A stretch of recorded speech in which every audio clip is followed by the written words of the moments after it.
Olá, meus irmãos, minhas irmãs. Quero continuar a nossa série de pastorais, como já falaram antes, inicialmente focando na comunidade local da Igreja Evangélica Livre do Boa Vista, aqui em Curitiba, mas também disponibilizando isso para outros irmãos e irmãs de outras comunidades que queiram estar compartilhando com esses nossos fragmentos, né, dessas reflexões, onde pegamos o texto. O alvo não é um tratado teológico, não é uma discussão teológica, mas uma palavra de aplicação para a comunidade local, nesse tempo especialmente onde as pessoas estão fora presencialmente da comunidade. Então queremos aproveitar isso para fazer ou manter esse relacionamento pastoral.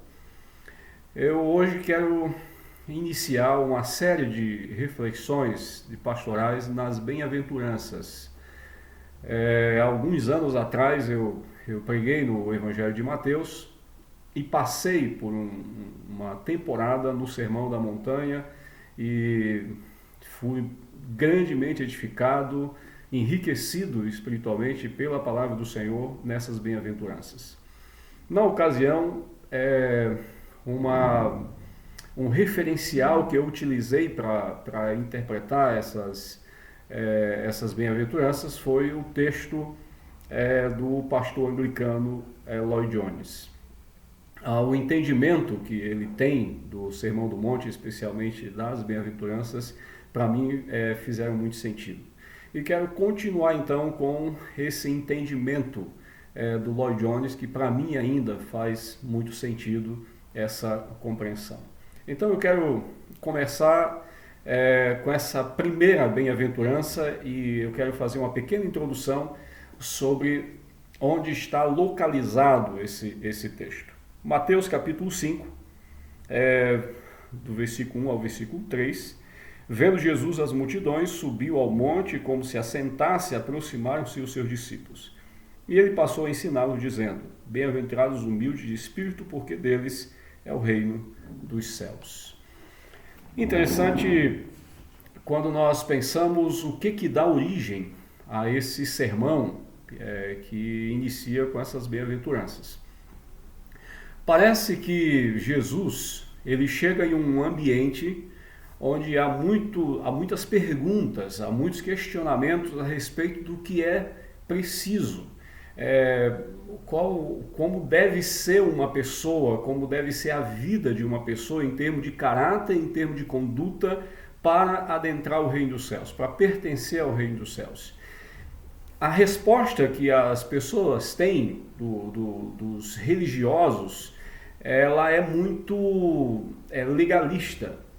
E parece que essa pergunta não satisfaz, basta nós continuarmos lendo todo o Evangelho, que nós vamos perceber uma insatisfação, e por isso então Jesus, ele em vários momentos ele diz, porque a lei diz isso, eu porém vos digo. Então muitas vezes Jesus, quando fala a lei, ele está se referindo à interpretação da lei e não necessariamente à lei escrita, né? Algumas vezes é bem verdade, há a lei escrita como de fato está, mas em outras ocasiões como que os judeus interpretaram isso e trouxeram como exigência de caráter, de conduta para aquelas pessoas.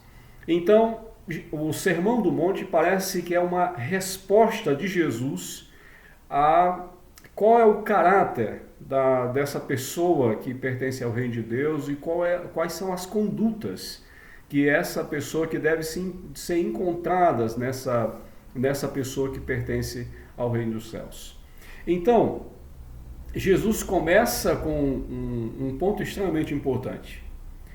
Bem-aventurados são os pobres de espírito, outras traduções vão falar humildes de espírito, né?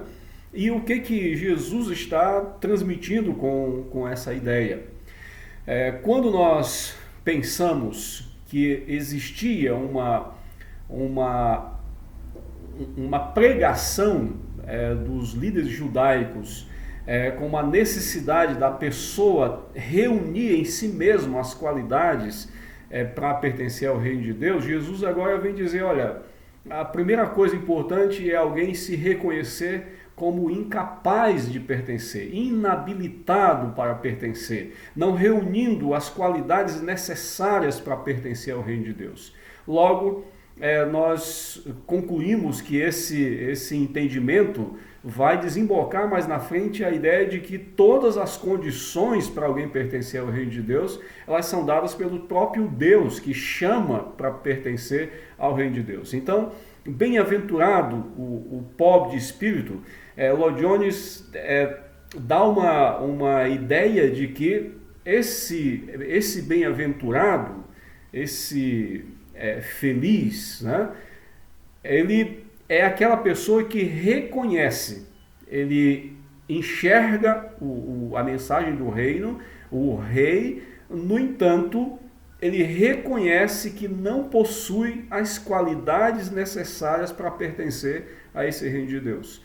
Então, esse reconhecimento seria esse caráter de humildade, de pobreza. Essa pobreza aqui não é alguma coisa de uma autocomiseração, né? Não é um sentimento, como a coisa está muito na moda aí, essa ideia de uma estima, né? Debaixo do sapato e tal. A ideia é de que eu olho para a grandeza do rei, eu olho para a exigência do rei em relação a pertencer ao reino e me sinto incapaz, não tenho as condições, não reúno as condições. Então, esse reconhecimento, essa constatação seria então esse estado de pobreza. Isso é alguma coisa extremamente importante quando nós pensamos nessa grandeza de Deus, nessa misericórdia de Deus, que se apresenta a nós diante desse reconhecimento de pobreza, diante dessa atitude de pobreza, de humildade de espírito, aonde dizemos realmente é algo extraordinário, mas não sou capaz. E realmente não somos capazes. Nós pertencemos ao reino de Deus porque Deus providenciou em Cristo Jesus todas as condições e tudo que era necessário para nós pertencermos ao reino de Deus. Então, soberanamente Ele nos chama e nós então passamos a desfrutar desta felicidade, dessa alegria tão desejada por todos. Mais adiante, em outras oportunidades, eu quero falar um pouco mais sobre esse conceito, né, de felicidade, de algo tão almejado que todos querem, se nós pensarmos desde o princípio os filósofos, como que cada um pensava sobre para que vivemos, o que está lá no fim, o que buscamos, aonde queremos chegar, o que queremos alcançar. A grande maioria, com palavras diferentes, com caminhos diferentes, vão dizer a felicidade.